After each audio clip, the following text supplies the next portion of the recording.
Hello, Assalamualaikum, and happy weekend, everyone. Hope you can come and join me in this live and say hello. I'd love to see you if you are here and present in my space. What I'd like to share with you right now. Hello, welcome. Where's this? Su Ching, Andrew, Ron. Okay, thank you so much for joining. Okay, I just wanted to share on ways that we can eliminate poverty. And some of you who already know me and the work that I do have a One Help One model in my business where every coaching and training also contributes to the mindset and skill set training of marginalized communities. We have worked with people from the homeless communities, from marginalized communities like low income single mother families, from even sex workers that we have worked with before in the past, and more recently, especially for the last 10 years, it was focused on refugees. Yeah. And when I talk about poverty elimination, I know that most people, they think of poverty elimination is on giving food to people who do not have access to food. And I would say, yes, this is really important because there are people that, with our lives, no matter how challenging it is, that we find, at least we have food on the table, we have shelter. There are people without homes, and there are also people without food in the kitchen or in their homes or in their stomach. And if you had the ability to help those in need, why not, right? And food, shelter are the most basic needs of every human, and everybody deserves that. Yeah, everybody must have food and clean water and shelter, and this is something that we especially when people are in need of this. Yeah. Now, the other thing I want to address is when I talk about poverty, I also notice this, people that have a poverty consciousness. Poverty consciousness means that, they look like they have everything. They may have a car, they may have a job, they may have even, a certain position in their company. They are, they have shelter, but yet they find that it is still not enough. They are struggling, they are broke. I don't have money, I'm trying to find money, that kind of thing. Now, when there is poverty mindset, especially, no matter how much you earn, you will always feel that, you're struggling or you're broke. And this is what I notice.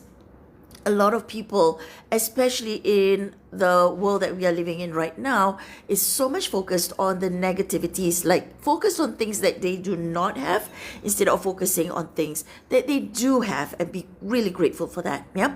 So one of my the things that I always share is on, the values of love and respect. And when I talk about love and respect, it is also about loving and respect within yourself, having gratitude. Be giving. And once you start giving, that is where your wealth consciousness rise. Yeah, you see that there's always something that you have that you can help other people with. And I also address forgiveness. Forgiveness means to release any toxicity in your mindset, your body, your heart, especially your heart. So this is what we work on in order for us to have love and respect. So when we do that, this is how our mindset starts to become more abundance focused, right? When we are grateful, we feel that there is enough. At least, we can do this. At least we can help people who, have this, who need this. At least there's something that I can actually celebrate. You give to yourself as well. Yeah. So the words that we use also reflect your mindset. Yeah. And people with poverty mindset, when they start only focusing on the negative things and what they don't have, and that is what they will keep on attracting. Okay. So one of the key things that I work on with my clients is on the money mindset. And I have a program called the Miracle Money Program, Miracle Money Masterclass, on how you can activate that miracle money mindset regularly and instill that in your DNA, in your body, and in your behavior as well. Yeah, and when we have that, that is how we become more abundance. We live our lives abundantly, and we start to create things that we never thought was possible. Yeah. So when some of you who may have heard my story, or if you have not heard it, you can send me a DM, and I'll send you a YouTube link on some of the interviews that I've done in the past, where how I managed to attract from 2 ringgit to 20,000 in less than 2 weeks when I first came to Kuala Lumpur. And for some of you who didn't know, when I moved to Kuala Lumpur, I only had 2 ringgit in my wallet because I had challenges in my finances. At that time, my business was down, and I was really moving on to a new level of career, and I had no idea what career I was going to go through. And my husband had a job here in Kuala Lumpur, and I moved with him, and I had my daughter was at that time was about 6 months old, and she was breastfeeding at that time. So we didn't have much, right? And then my husband was fired, and we didn't have any money. But when there's a purpose, when there is a shift, at that time it was a forced shift in my mindset that I am not going to give up, because I don't see myself being homeless or kicked out of a house or something like that. That is not in my reality. So when I started to focus on the purpose and what is really important and the why in my life, why I want to keep it together, why it is so important for me to be able to live the life that I want, or create the kind of life that I want, that was when I started to instill that wealth consciousness. Like, all right, what do I have that I can actually generate some income, right?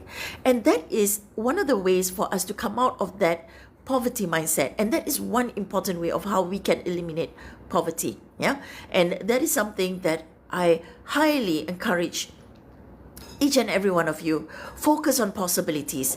When there are possibilities in your mindset, that's where you have wealth consciousness. That's where you can start eliminating poverty, within yourself.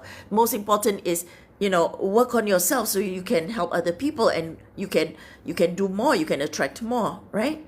So one of the things that I highly recommend, at least for this weekend, is focus on what is it that you have that can add value to others. Yeah. And I would love for all of you to be a part of my community. We have an eQueen by Mushida site in Facebook, so you are welcome to join that. And I'm having an event in Dammam, Saudi Arabia on the 11th to the 13th of December. And on the first day, that is where we connect people from businesses with their target market, where you want to grow your business. There are people from the Middle East who want to do business in Southeast Asia or want to buy from you. That is the best time for you to meet them. And there are people from Southeast Asia who want to start a business and reach their potential market in the Middle East. That is something that would be of interest to them. So on the first day, that is what we are doing. On the second day is where there's going to be a cultural exchange between the Middle East and Southeast Asia, and that is something that we have people from Singapore. The Angklung Queen from Singapore, Farida Jamal, is actually going to be sharing on the beauty of Angklung and how Angklung can also help in the kids with special needs in their development, and also help in mental wellness, mental health. She'll be addressing that. And on the last day is where we'll be doing healing with horses. And we are going to a beautiful resort called HDB Resort in Dammam, Saudi Arabia, where we will be sharing on, the beauty of horses and how horses actually help us to align our energy and also work on our mindset. So for me, horses too has helped me work on my abundance mindset. And this is something that I never experienced before until I started to learn to ride horses, and when I started to own a horse as well, own horses as well, yeah. And this is something that I would love for all of you to be a part of. So do DM me and say that you want to be in the Facebook group. That is absolutely free. And if you are looking to grow your business, grow your income, and develop your professional life, your career, your business further, and you would like to be a part of the event, or you want to market to Saudi Arabia, again, DM me. There are opportunities for people to expand their business, but they cannot go there, and it's fine. There are opportunities for you to have your name and your visibility present there as well, right? So, well, that's what I would like to share with all of you. Have a great weekend, everyone, and live life with love and respect. Bye bye.